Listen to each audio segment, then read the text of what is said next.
Segala puji syukur kepada Allah kita yang memberikan kita hidup, yang memberikan kita kekuatan setiap hari hingga pada pagi hari ini kita boleh kembali bersama-sama beribadah kepada Tuhan. Sungguh Allah kita Allah yang sangat baik dan luar biasa. Terima kasih Tuhan. Mari katakan kekuatan di hidupku. Kekuatan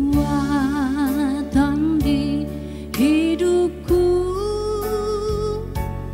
ku dapat jalan Yesus, Dia tak pernah tinggalkanku, setia penopangku. Berseru berharap jalan Yesus. Lagi katakan kekuatan di dalam hidup. Kekuatan di hidupku,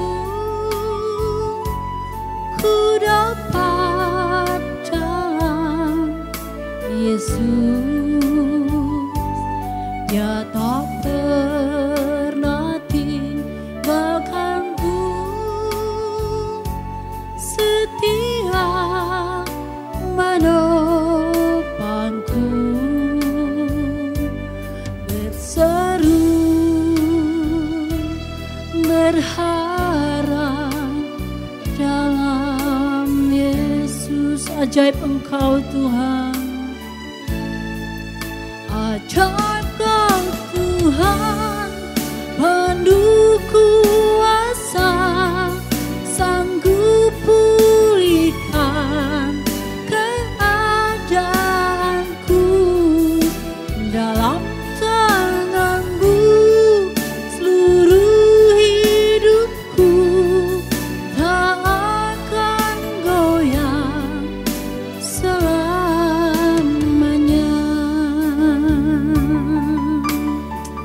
Amin. Kekuatan di hidupku,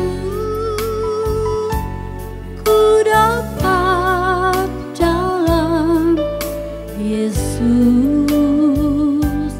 Dia tak pernah tinggalkanku, setia menopangku. Berseru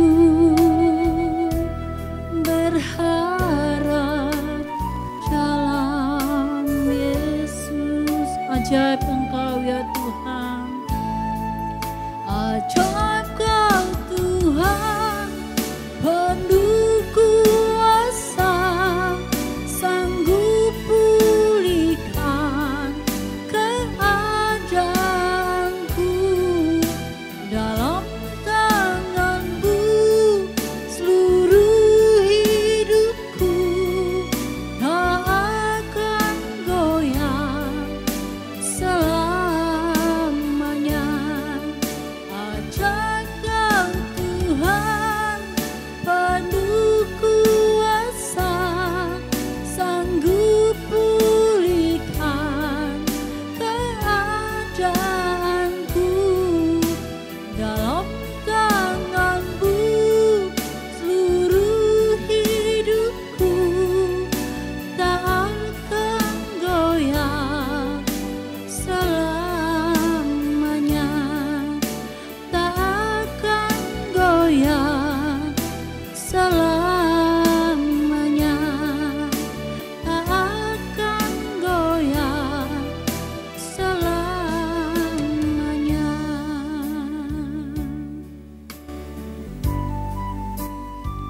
Seluruh hidup kami milik-Mu ya Tuhan. Ajaib Engkau Tuhan dan penuh kuasa. Patutlah kami selalu bersyukur kepada-Mu ya Tuhan, buat semua kebaikan-Mu, kemurahan-Mu yang Kau berikan kepada kami. Terima kasih Bapa buat semua kekuatan-Mu dikala kami lemah, buat penghiburan-Mu dikala kami susah ya Tuhan. Terima kasih Bapa buat semua yang kami terima di dalam kehidupan kami.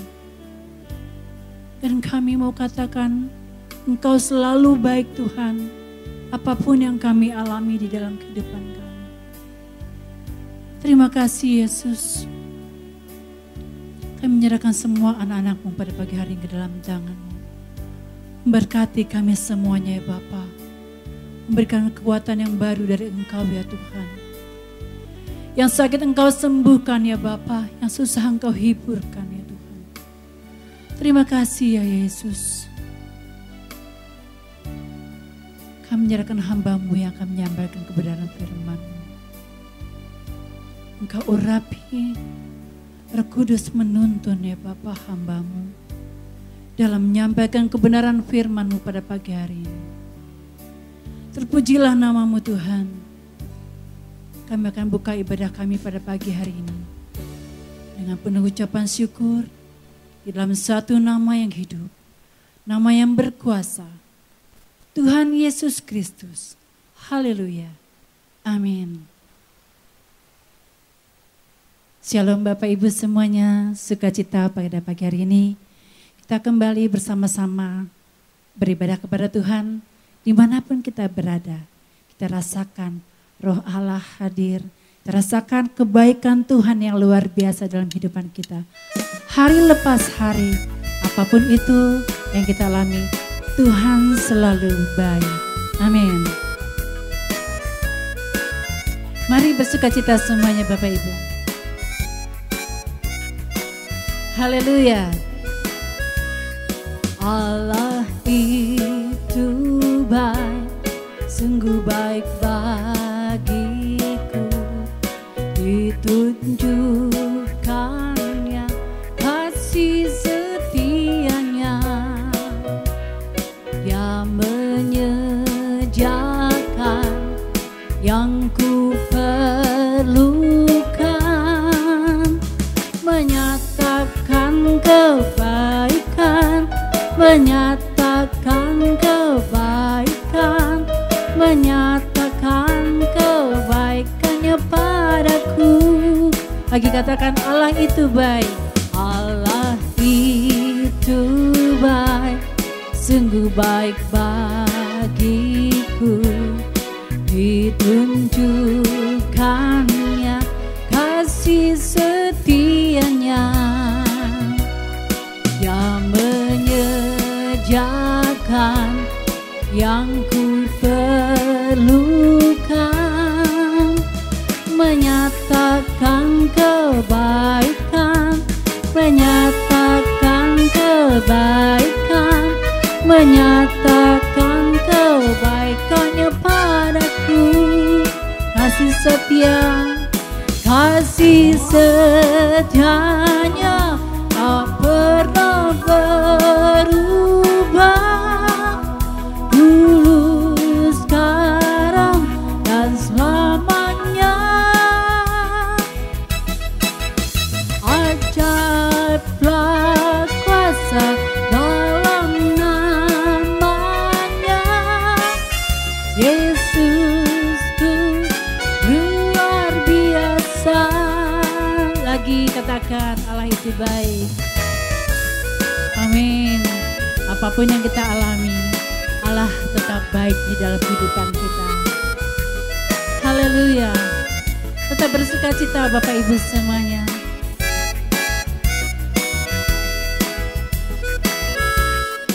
Allah itu baik, sungguh baik bagiku.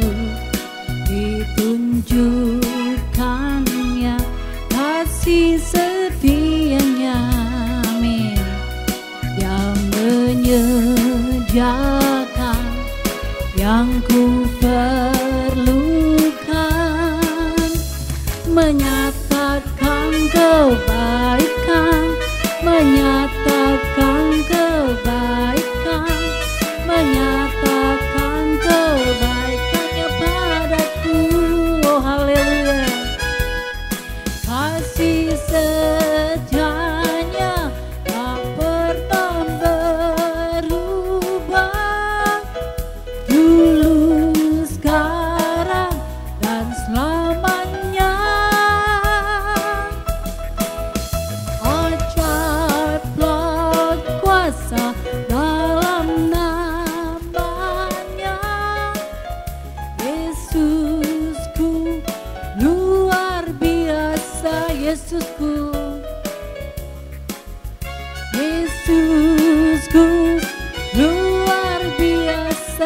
katakan Yesusku luar biasa. Yesusku luar biasa. Haleluya. Allah kita luar biasa. Tak dibiarkannya kita jatuh sampai tergeletak, karena ada tangan Tuhan yang selalu menopang kehidupan kita. Amin. Jalan hidup orang benar diterangi oleh cahaya firman Tuhan. Jalan hidup orang benar semakin terang hingga rembang tengah hari. Amin. Apabila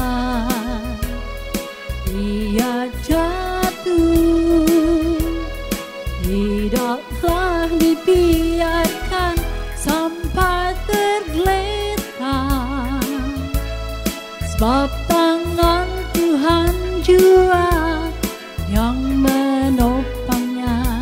Amin. Dan membangunkan dia kembali. Mari katakan jalan hidup. Jalan hidup orang benar. Amin.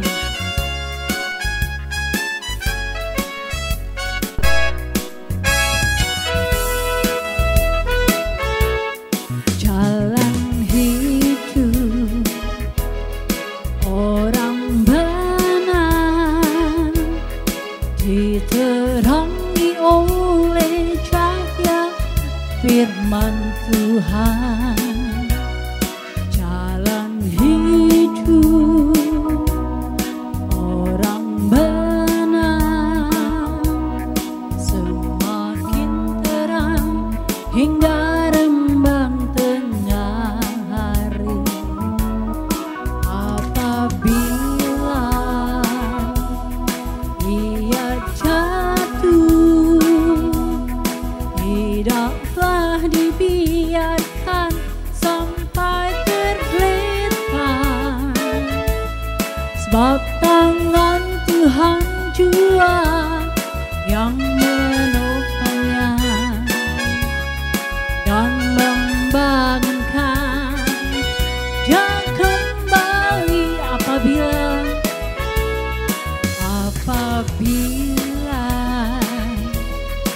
ia jatuh, tidaklah dibiarkan sampai tergeletak, sebab tangan Tuhan jua yang menopangnya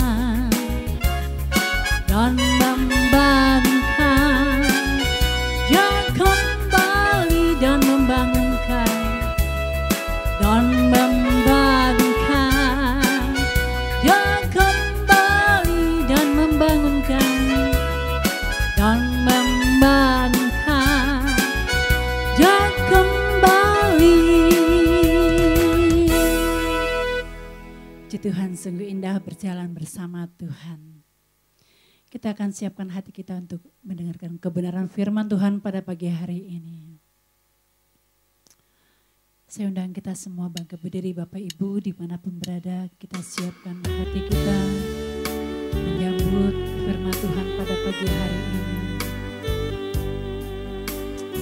Haleluya Yesus.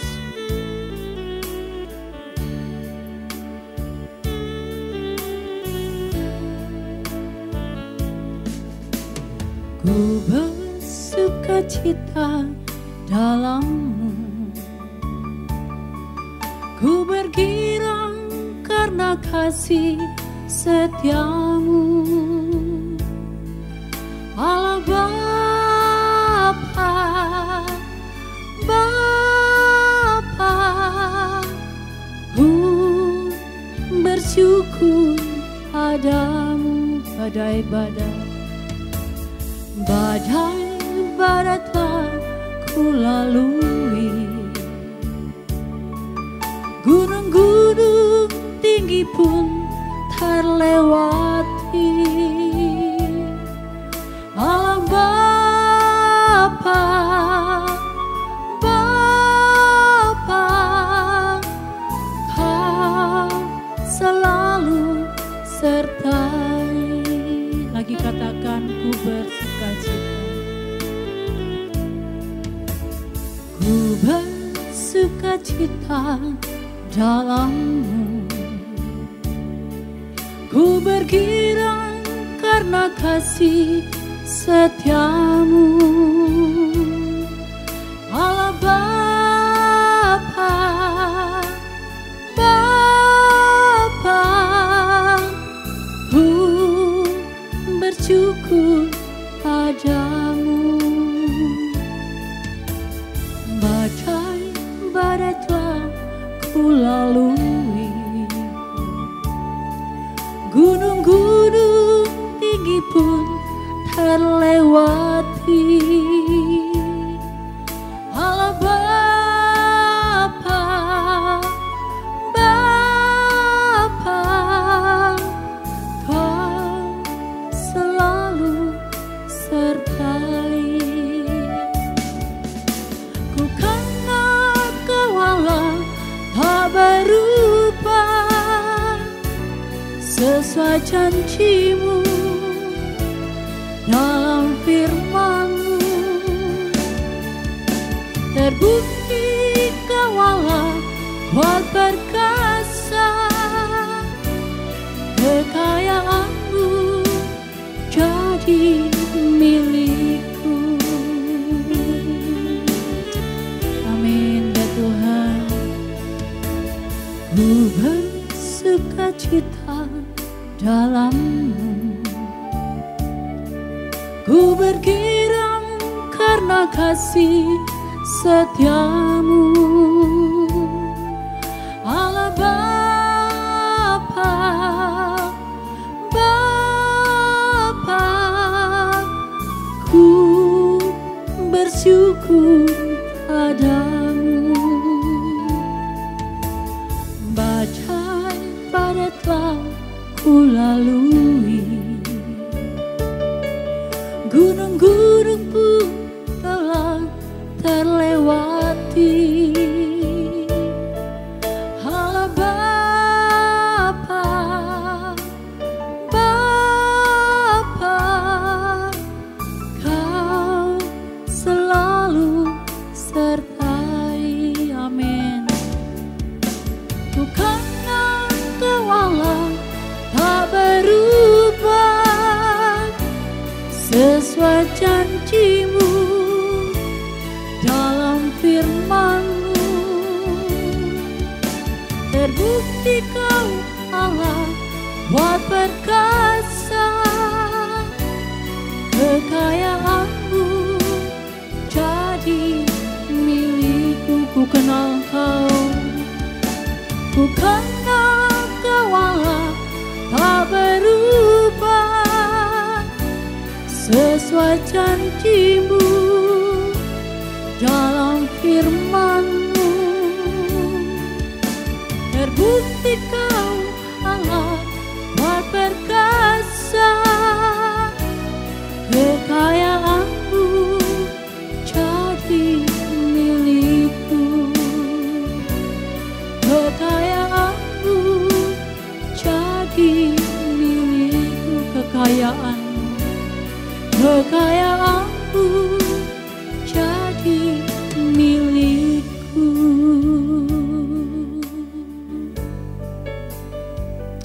Terima kasih Tuhan. Kami bersuka di dalam Engkau. Kami kuat di dalam Engkau ya Tuhan. Telah banyak badai yang kami lalui.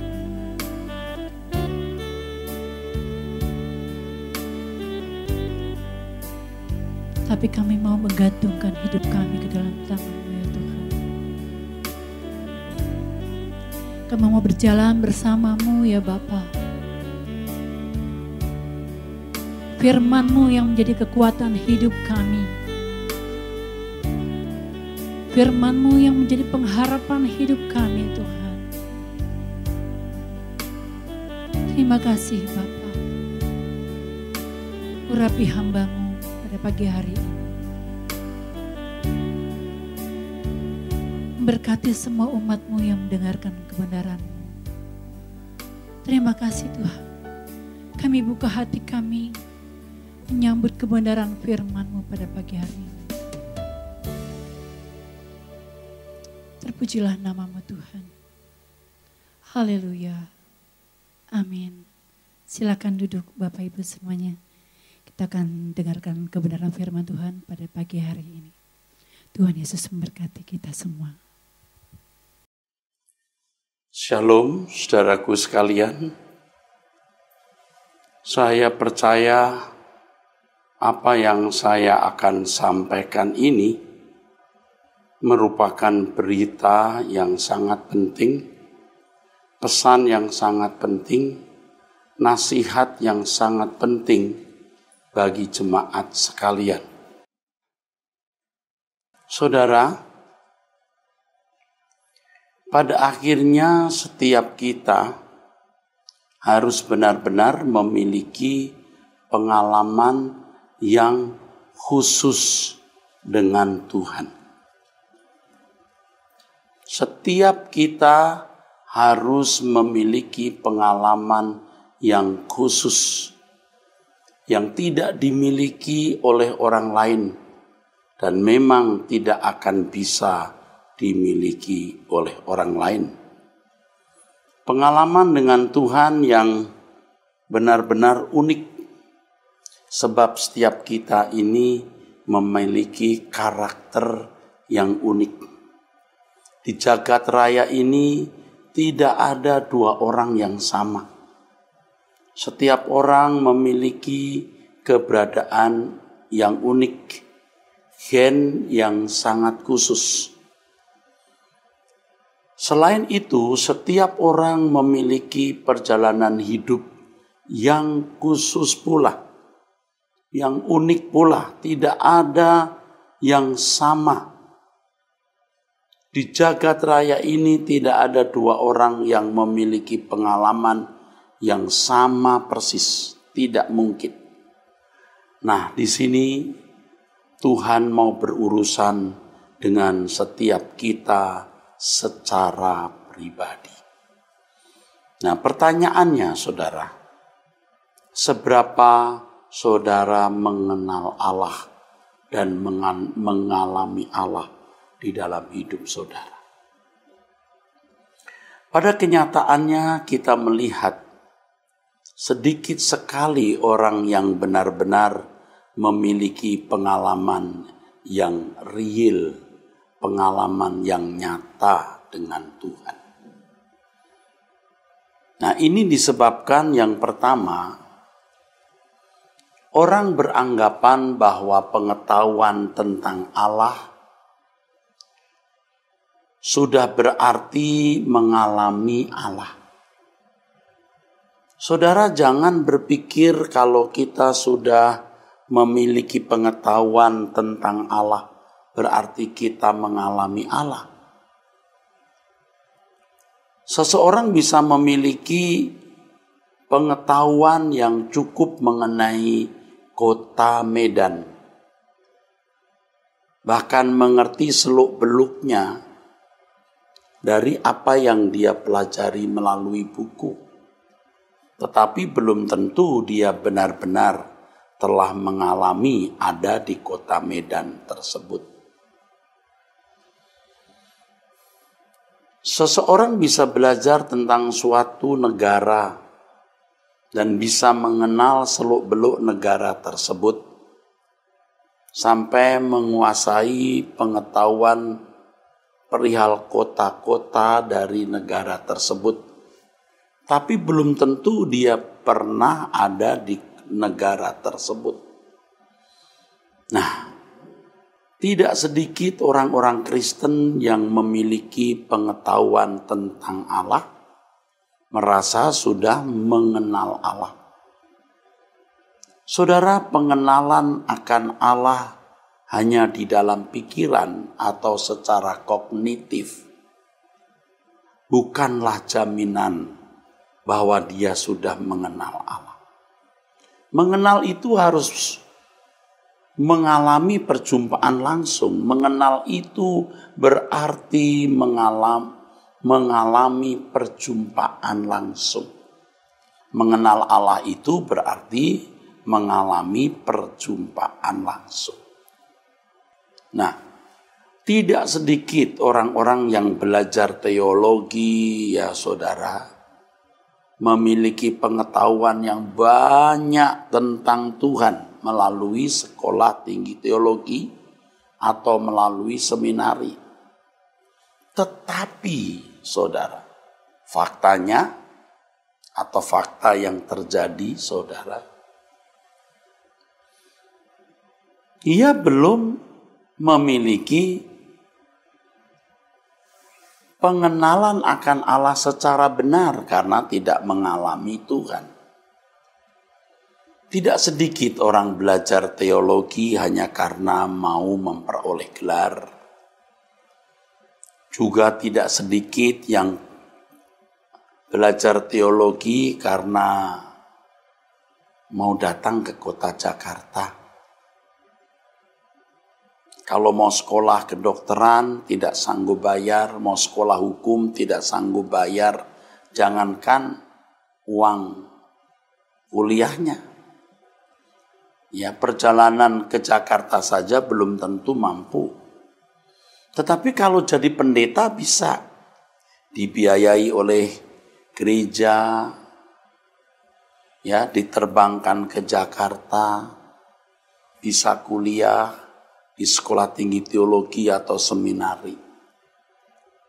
Nah, orang-orang seperti ini tidak sedikit yang belum sembuh dari cara berpikir yang dangkal, miskin, dan maaf, kampungan.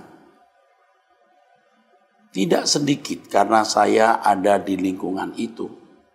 Sampai mereka sudah memiliki gelar magister, bahkan doktor pun kadang-kadang, ya,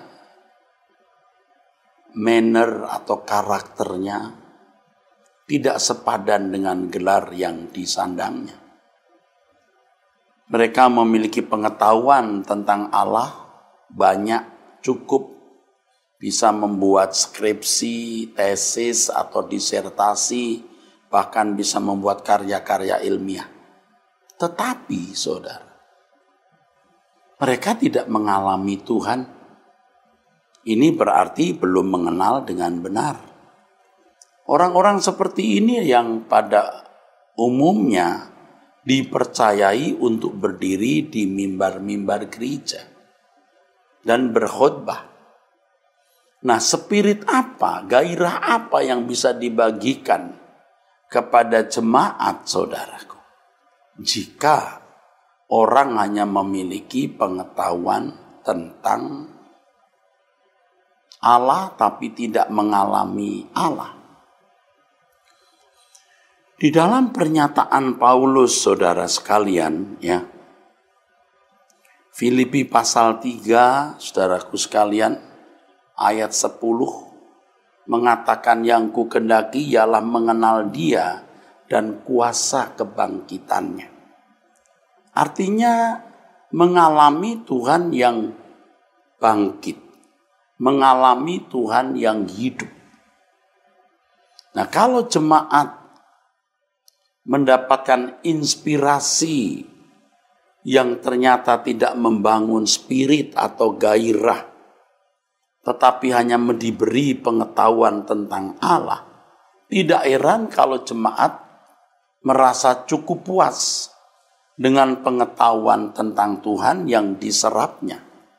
Itu pun ternyata juga sangat sedikit atau sangat minim. Ternyata sangat sedikit atau sangat minim. Sebab berapa banyak yang bisa diserap oleh jemaat kalau seminggu sekali 2 kali mendengar khotbah yang hanya 45 sampai 1 jam, saudara. Belum tentu juga apa yang dikhotbahkan itu jelas. Sehingga jemaat tidak memiliki pengetahuan yang cukup atau pengetahuan yang memadai tentang Tuhan yang dapat mengkondisi seseorang mengalami Tuhan. Inilah yang menjadi penyebab mengapa banyak orang tidak mengalami Tuhan. Karena yang berbicara, yang berkhotbah hanya memiliki pengetahuan tentang Tuhan, tetapi tidak mengalami Tuhan, saudara. Penyebab yang kedua, mengapa banyak jemaat tidak mengalami Tuhan? Karena mereka merasa bahwa ke gereja, yaitu melalui pengalaman liturgi yang dimiliki, mereka merasa itu pengalaman dengan Tuhan. Pada waktu berdoa di gereja, menaikkan pujian, ya mengikuti liturgi lah, ya, ikut kebaktian, ya. Mereka merasa bahwa mereka sudah mengalami Tuhan. Itulah perjumpaannya dengan Tuhan, saudara. Jadi perjumpaan mereka itu hanya dalam liturgi.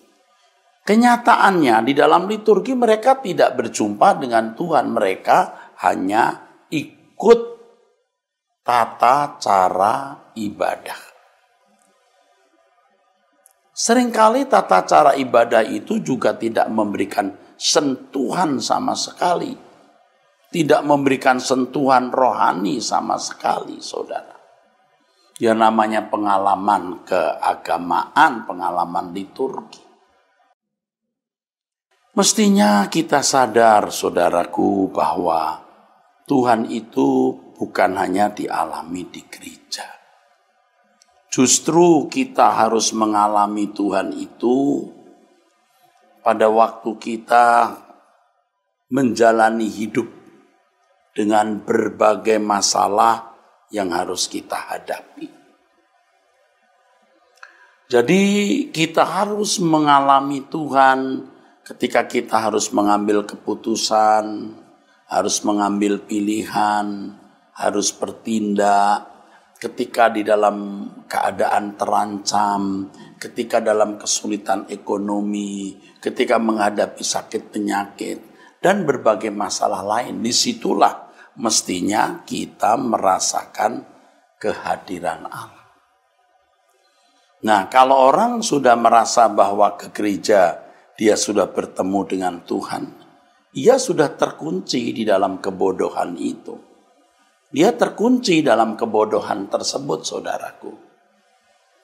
Sehingga ketika keluar gereja, dia sudah tidak merasa perlu berurusan dengan Tuhan lagi.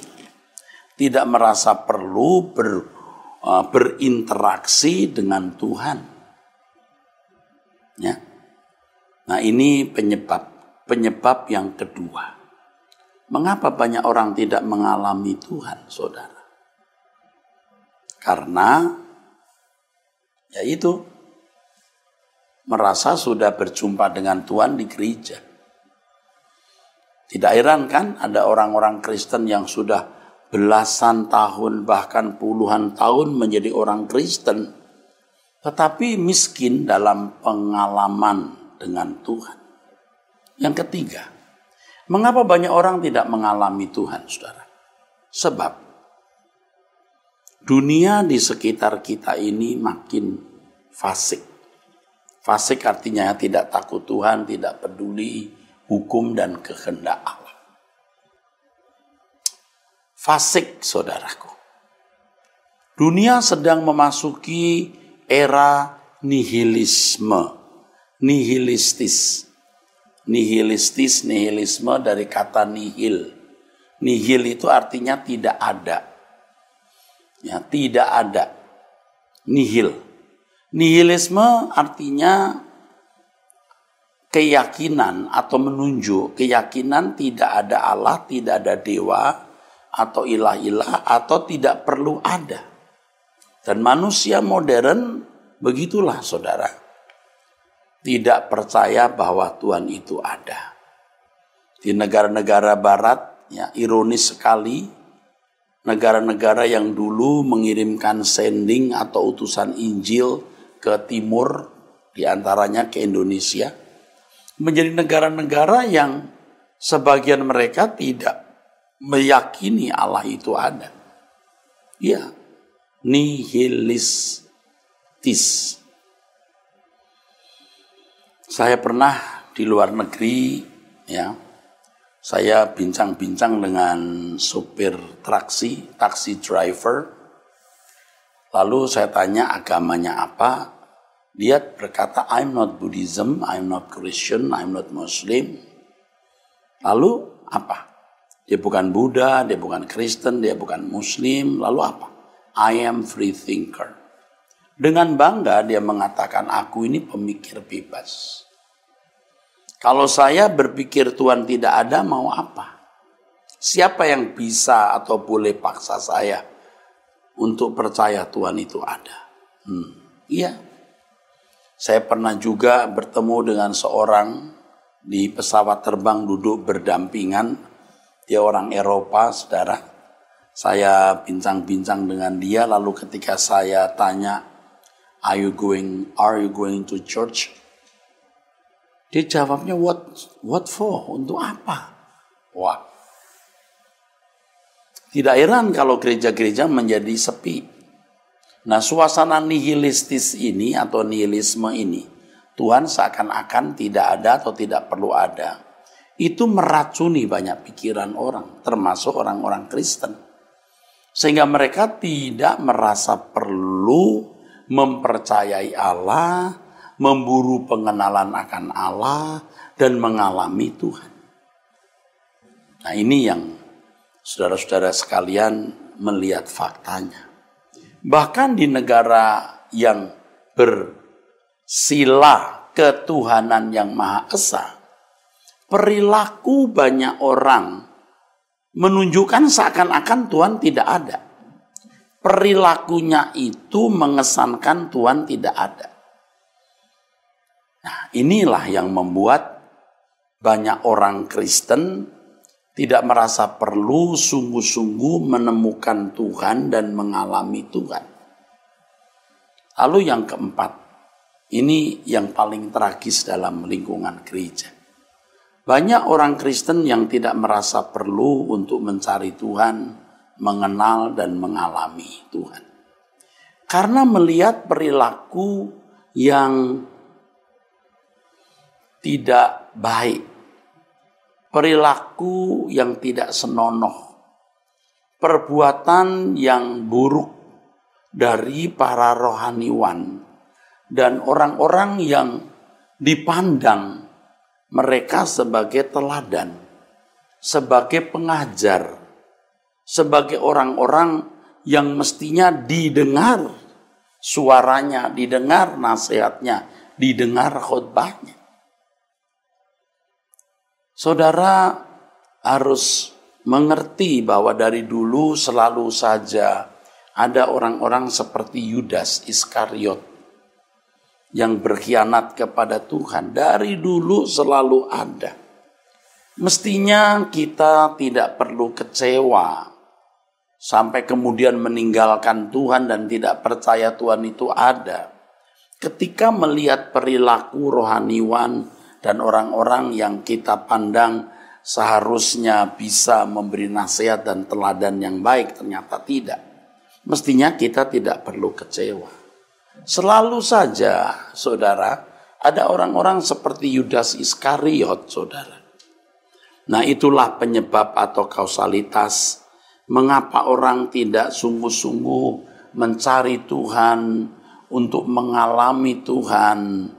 Maksud saya mencari Tuhan untuk mengenal Dia dan mengalami Dia. Ya, karena hal-hal itu, saudara. Karena hal-hal ini, itu faktanya. Seperti yang telah saya kemukakan tadi, saudara.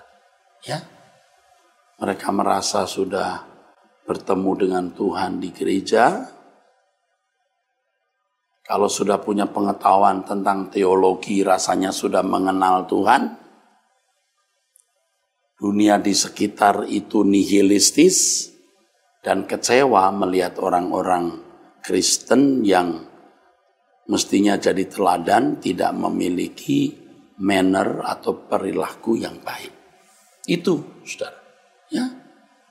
Jadi jangan merasa sudah mengenal Tuhan hanya karena memiliki teologi atau pengetahuan tentang Allah. Jangan merasa saudara sudah mengalami Tuhan karena ke gereja. Ke gereja mesti harus, saudaraku ya, kecuali ketika masa COVID-19 kita melalui online. Ya. Tapi jangan merasa kalau sudah kebaktian kita sudah bertemu dengan Tuhan. Justru bertemu Tuhan itu dalam pengalaman hidup setiap hari. Jangan terpengaruhi dunia yang sudah nihilistis itu. Dan yang keempat, jangan kecewa terhadap pendeta rohaniwan yang berperilaku tidak senonoh, yang membuat saudara merasa bahwa tidak perlu percaya kepada Tuhan. Saudara, Allah itu hidup. Ya. Allah itu hidup. Kalau kita membaca firman Tuhan, saudara, ya, kita dapat menemukan ayat-ayat firman Tuhan yang menjamin bahwa kalau kita mencari Tuhan, Tuhan akan berkenan ditemui. Ya. Tuhan berkata jelas di dalam firman-Nya, saudaraku, carilah aku maka kamu akan hidup. Carilah aku maka kamu akan menemukan aku. Amos pasal 5 ayat yang keempat. Ya, saudara. Firman Tuhan mengatakan apabila kamu mencari aku, kamu akan menemukan aku. Apabila kamu menanyakan aku dengan segenap hati. Yeremia 29 ayat 13. Yeremia 29 ayat 14. Aku akan memberi kamu menemukan aku. Demikianlah firman Tuhan, dan aku akan memulihkan keadaanmu dan akan mengumpulkan kamu dari antara segala bangsa dan seterusnya. Saudara, menemukan Tuhan itu indah sekali, saudaraku. Saya bisa mengatakan ini karena saya belajar dari sekolah kehidupan. Dulu waktu saya ada di sekolah tinggi teologi, saya merasa bahwa kalau sudah memiliki ilmu pengetahuan tentang teologi, saya sudah mengenal Allah. Lalu saya menjadi pendeta. Tapi saya melewati tahun-tahun yang kalau jujur saya mengakui saya belum mengalami Tuhan secara benar. Benar. Saya juga mendoakan orang sakit sembuh, mengusir setan. Tetapi saya belum mengalami Tuhan secara benar. Sebab pengalaman berjalan dengan Tuhan, pengalaman mengenal dan menemukan Allah itu harus berdampak di dalam karakter kita dan menjadi atau memberi berkat abadi atau berkat kekal. Saudara, tetapi melalui pertolongan Tuhan, oleh belas kasihan dan anugerah Tuhan, di usia saya yang makin tua ini, Tuhan mengajar kepada saya jalan-jalannya yang luar biasa. Bagaimana mengalami Tuhan secara pribadi, secara khas, secara khusus di dalam hidup, ya. Dan kita menemukan Tuhan itu dan mengalami Tuhan justru ketika kita harus mengambil keputusan melalui pilihan-pilihan, melalui pergumulan hidup, ketika kita menghadapi ancaman, ketika kita menghadapi keadaan-keadaan sulit. Di situ kita mengalami Tuhan dan memiliki kesaksian di dalam batin bahwa Allah yang kita sembah itu hidup. Ya, ditambah lagi kalau kita hidup suci, saudara. Kita berusaha untuk hidup tidak bercacat, tidak bercela. Dan kita mau mempersembahkan hidup kita untuk pekerjaan Tuhan. Wah, kita memiliki pengalaman dengan Tuhan. Oleh sebab itu, saudara harus belajar kebenaran firman Tuhan dari orang yang mengalami Tuhan. Ya. Banyak pendeta berkhotbah, apalagi dengan media sosial yang terbuka. Melalui gadget saudara bisa mendengar khotbah banyak pendeta. Cari hamba Tuhan, cari pendeta yang memiliki pengalaman mengenal Allah, memiliki perjumpaan dengan Allah. Salah satu ciri hamba Tuhan yang memiliki perjumpaan dengan Allah adalah apa yang dikhotbahkan itu memiliki implikasi konkret dalam hidup. Menantang kita bagaimana kita menata hidup kita. Jadi hamba Tuhan yang benar itu di dalam pemberitaannya, saudaraku, akan mengarahkan kita bagaimana kita menjadi orang-orang yang bermoral, berkarakter agung seperti Tuhan. Pasti ada implikasinya. Jadi bukan hanya memberi pengetahuan tentang Allah di dalam pikiran, tapi menantang kita untuk berubah. Hamba Tuhan yang mengalami Tuhan, saudaraku, itu orang-orang yang pasti, saudaraku, mengarahkan kita untuk mengutamakan kerajaan surga. Mengingatkan dunia ini fana, kita akan pulang ke surga. Hamba Tuhan yang mengalami Tuhan, mengalami perjumpaan dengan Tuhan, pasti menantang kita untuk mempersembahkan hidup melayani Tuhan. Melayani Tuhan bukan sekedar sambilan, tetapi isi dan agenda hidup kita satu-satunya. Mengapa demikian? Karena begini, saudara. Orang yang benar-benar mengalami Tuhan itu, ya, mengalami Tuhan dengan benar maksudnya, itu akan memiliki tanda, ciri, saudara. Cirinya yang pertama itu hidup tidak bercacat, tidak bercela.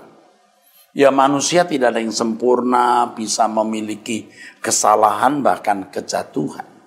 Tetapi orang yang mencari Tuhan, orang yang memburu Tuhan untuk menemukan Tuhan, itu orang-orang yang pasti hidupnya makin hari makin tidak bercacat, tidak bercela. Mestinya orang-orang yang memiliki Roh Kudus itu bisa meraba. Pasti bisa merasakan orang ini benar, orang ini berjalan dengan Tuhan. Jadi kalau saudara memang sungguh-sungguh hidup benar, saudara mengenali diri saudara sendiri kan? Kalau salah ya bertobat, minta ampun, melakukan komitmen ulang untuk tidak berbuat dosa lagi, kan begitu. Bagi saudara yang sungguh-sungguh hidup benar, saudara memiliki Roh Kudus menuntun saudara. Jadi kalau sampai ada orang menyerang saudara, nah saudara sudah tahu roh apa yang ada pada orang itu. Kalau orang itu memiliki Roh Kudus, pasti dia tahu bahwa ada Roh Kudus di dalam diri kita. Nah, demikian pula kita melihat orang lain. Kita juga bisa merasakan bahwa ada Roh Kudus di dalam hidup orang tersebut. Walaupun dia tidak sempurna, ya dia masih bisa salah juga. Tetapi orang ini hidup di dalam pimpinan Roh Kudus. Nah, orang-orang dan kita tidak perlu menyerang, menghakimi atau menyakiti dia. Orang yang mengalami Tuhan itu hidupnya pasti makin hari makin tidak bercacat, makin tidak bercela, saudara. Nah, itu hebat. Yang kedua, orang yang betul-betul mengalami Tuhan itu makin tidak tertarik dengan keindahan dunia ini. Tidak materialistis, tidak matre. Benar. Tidak matre. Makanya kalau orang masih materialistis, kalau hamba Tuhan masih materialistis, pastikan dia tidak mengalami Tuhan. Kalau mengalami Tuhan itu, ya, ia akan terbebas dari ikatan percintaan dunia. Sebab Allah yang dia kenal, Allah yang dia alami itu luar biasa. Allah yang luar biasa, saudaraku. Allah yang dahsyat. Oh, dahsyat. Tidak ada yang lebih dari Allah. Yang ketiga, orang yang benar-benar mengalami Tuhan itu, saudara, pasti tidak takut menghadapi apapun. Bukan hanya berkata aku tidak takut, tapi sebenarnya takut. Bukan hanya mengatakan aku percaya Tuhan beserta, tapi benar-benar mengalami sehingga tidak merasa takut menghadapi ancaman apapun. Tetapi kalau orang-orang yang berjalan dengan Tuhan ini berbuat salah atau berbuat dosa, wah, sakitnya luar biasa. Duka citanya dalam. Makanya orang-orang seperti ini menyadari kalau dia hidup di dalam dosa tidak layak ada di dalam perlindungan Tuhan, bahkan tidak pantas percaya kepada Allah. Kalau mulutmu jahat, hatimu jahat, kamu tidak layak mempercayai Allah, itu tidak layak. Ya. Jadi orang yang benar-benar mengalami Tuhan, memiliki perjumpaan dengan Tuhan, itu tidak takut menghadapi apapun dalam hidup ini. Berani. Kenapa? Dia tahu Allah menyertai dirinya. Dia tahu Allah menyertai dirinya. Nah, yang keempat, orang yang benar-benar mengalami Tuhan, mengenal Tuhan, itu orang-orang yang rela berkorban apapun demi kerajaan surga. Keagungan Allah yang dia kenal itu membuat dirinya rela mempersembahkan hidupnya tanpa batas kepada Allah. Nah, indah sekali, saudara.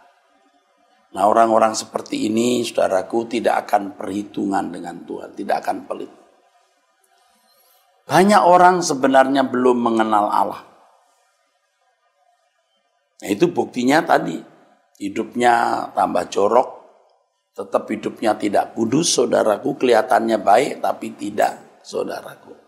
Begitu. Orang yang tidak mengalami Tuhan itu, saudaraku, masih terikat dengan keindahan dunia. Terikat dengan percintaan dunia, saudara. Takut juga menghadapi bencana-bencana, hatinya kecut. Dan pasti tidak rela berkorban bagi kerajaan Allah, bagi pekerjaan Tuhan. Perhitungan, pelit. Kalau perhitungan untuk pekerjaan Tuhan atau pelit ini bukan berarti lalu tidak memberi, bukan berarti harus memberi uang ke gereja ya. Tetapi saudara menolong keluarga, famili, orang di sekitarmu itu sudah pelayanan, saudara. Jangan pelit menolong sesamamu. Dan yang terakhir, saudara, orang yang mengenal Tuhan itu pasti tidak takut mati.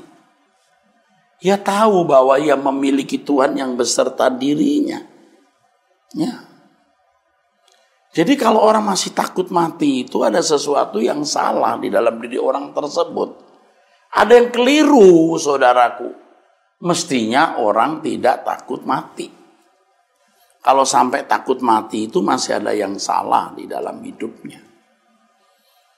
Nah, saudara, saya tidak tahu bagaimana memberikan dorongan inspirasi lebih banyak dari ini. Sebab bertahun-tahun saya melayani Tuhan, ya saudara. Sementara saya sendiri terus berubah dan saya mau berubah. Banyak orang tidak mau berubah. Juga ada orang-orang di sekitar saya yang tidak mau berubah. Ya, saya tidak sempurna lah, saudara. Tidak ada manusia yang sempurna. Saya juga tidak atau belum sempurna. Tapi saya mau sempurna, saya mau berubah terus. Makanya saya mencari Tuhan, saya memburu Tuhan.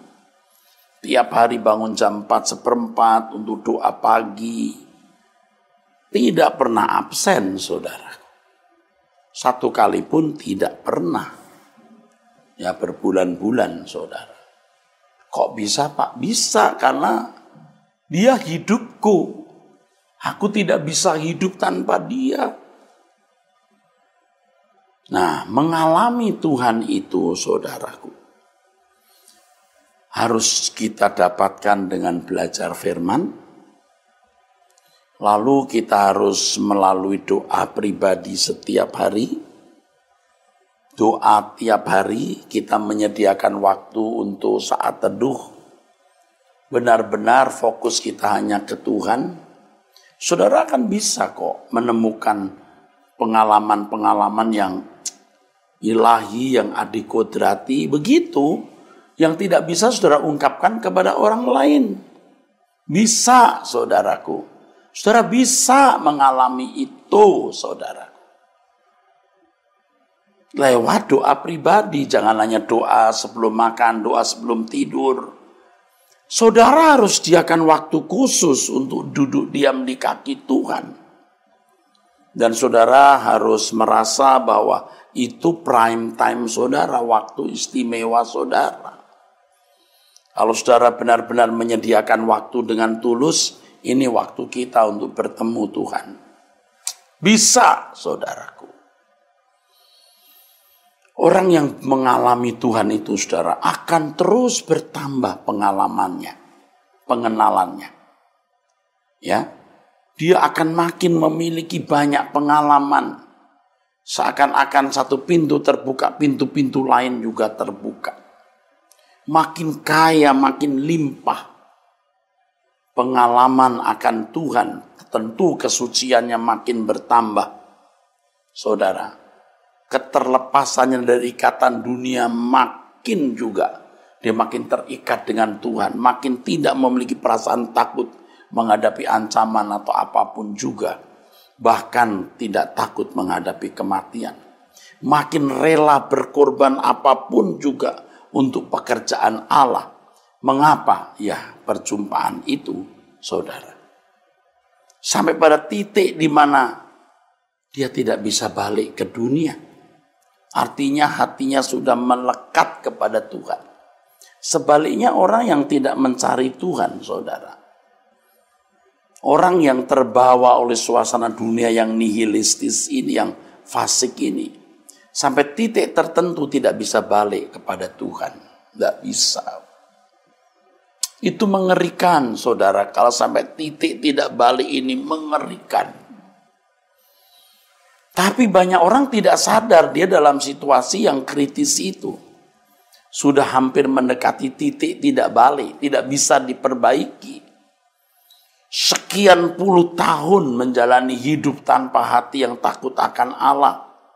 Udah tidak bisa balik. Makin rusak.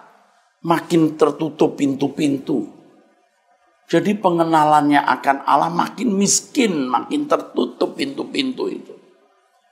Jadi satu pihak saudara makin suci, makin terlepas dari ikatan dunia, makin tidak takut menghadapi apapun, bahkan tidak takut menghadapi kematian, bahkan merindukan kematian untuk bertemu dengan Tuhan, dan rela berbuat apapun untuk kerajaan surga.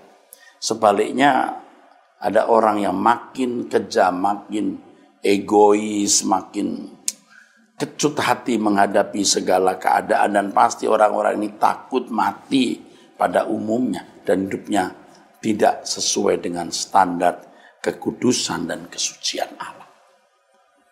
Nah, banyak orang dalam kondisi kritis sedang menuju titik tidak balik, point of no return namanya.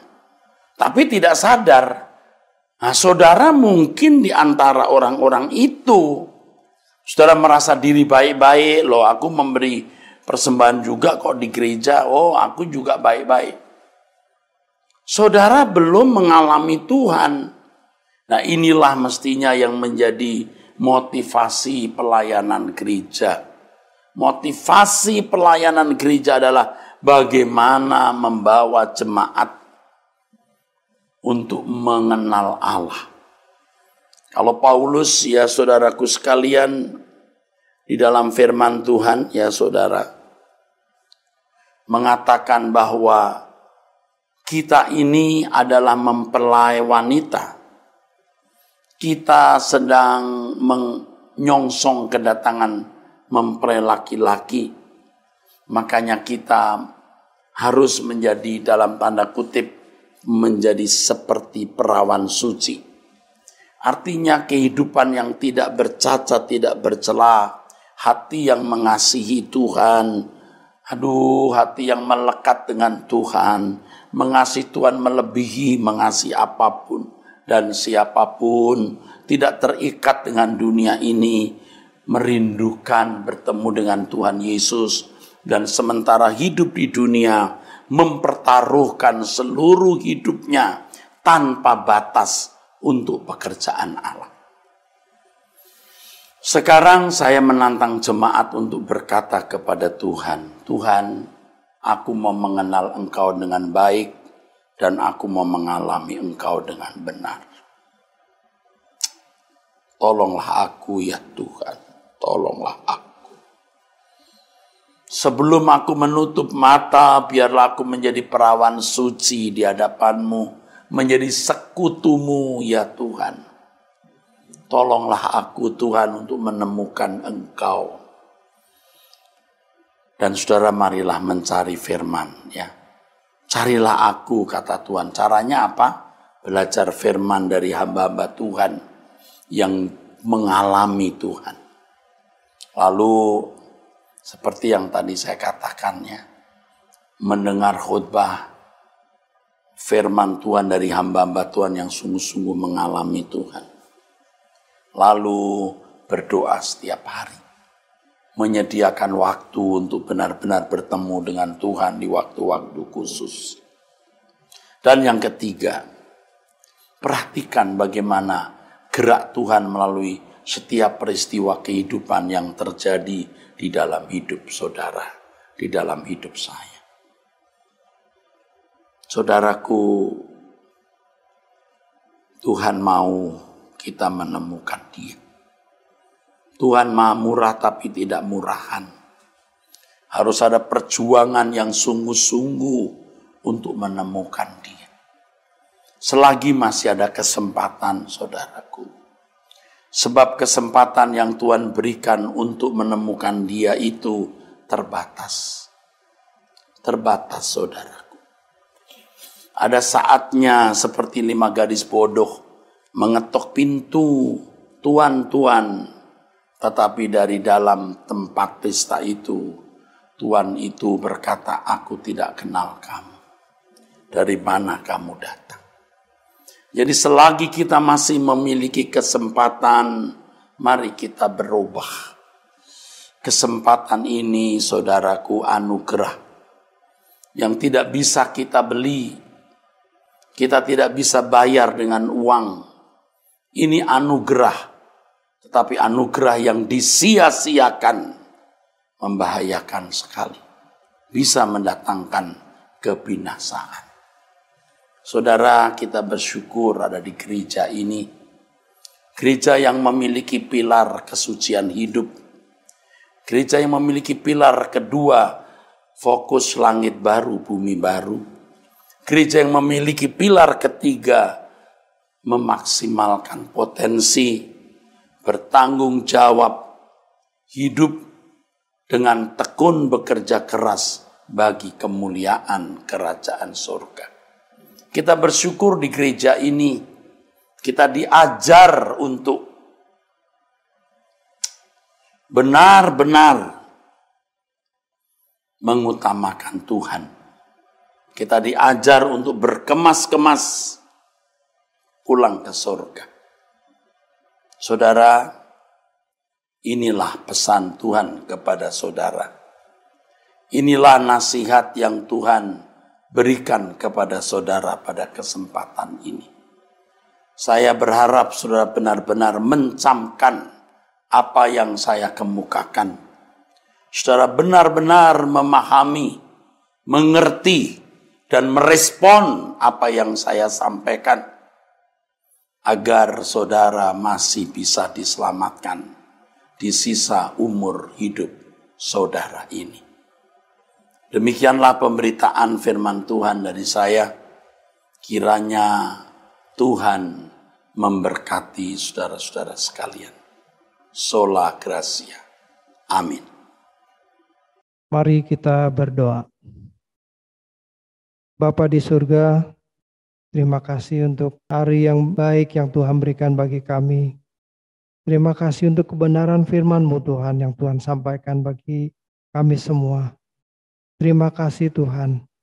Kiranya apa yang ditaburkan oleh hamba-Mu ini boleh tertanam dalam hati kami dan menghasilkan buah kebenaran dalam hidup kami Tuhan. Dan itu mengubah seluruh kehidupan kami Tuhan. Kami perbaharui komitmen kami Tuhan. Untuk kami bergaul dengan Tuhan. Mengalami Tuhan. Memperbaharui hidup kami lewat pembaharuan pikiran Tuhan. Supaya firman yang ditaburkan bukan sekedar memenuhi pengetahuan kami. Tetapi itu boleh mewarnai seluruh hidup kami Tuhan. Terima kasih Tuhan. Kami mau serahkan hidup kami dalam tangan Tuhan. Dan kehidupan kami biar semakin kami bertumbuh, semakin mengenal Tuhan. Kami bersyukur juga Tuhan untuk setiap persembahan yang anak-anak-Mu sudah sampaikan kepada gereja-Mu Tuhan. Kau memberkati setiap jemaat-Mu Tuhan. Kami mau serahkan hamba-Mu Gembala Sidang Senior kami Tuhan. Bapak Pendeta Dr. Erastus Sabdono. Biar Tuhan pakai hamba-Mu lebih dahsyat lagi. Dimanapun hamba-Mu berada, kemanapun Engkau utus Tuhan. Engkau memakai hamba-Mu. Terima kasih Bapak. Terpujilah nama-Mu. Mari Bapak Ibu kita angkat kedua belah tangan kita. Kita menerima berkat dari Tuhan. Segala berkat dari Allah Bapa dan kasih dan rahmat dari Tuhan kita Yesus Kristus serta pertolongan Roh Kudus yang menolong memimpin kita, membimbing kita dari hari ke hari hingga kita sempurna di matanya. Terpujilah namanya. Di dalam nama Tuhan Yesus Kristus kami sudah berdoa. Haleluya. Amin.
Ibadah kita telah selesai. Tuhan Yesus memberkati kita semuanya. Selamat hari Minggu Bapak Ibu.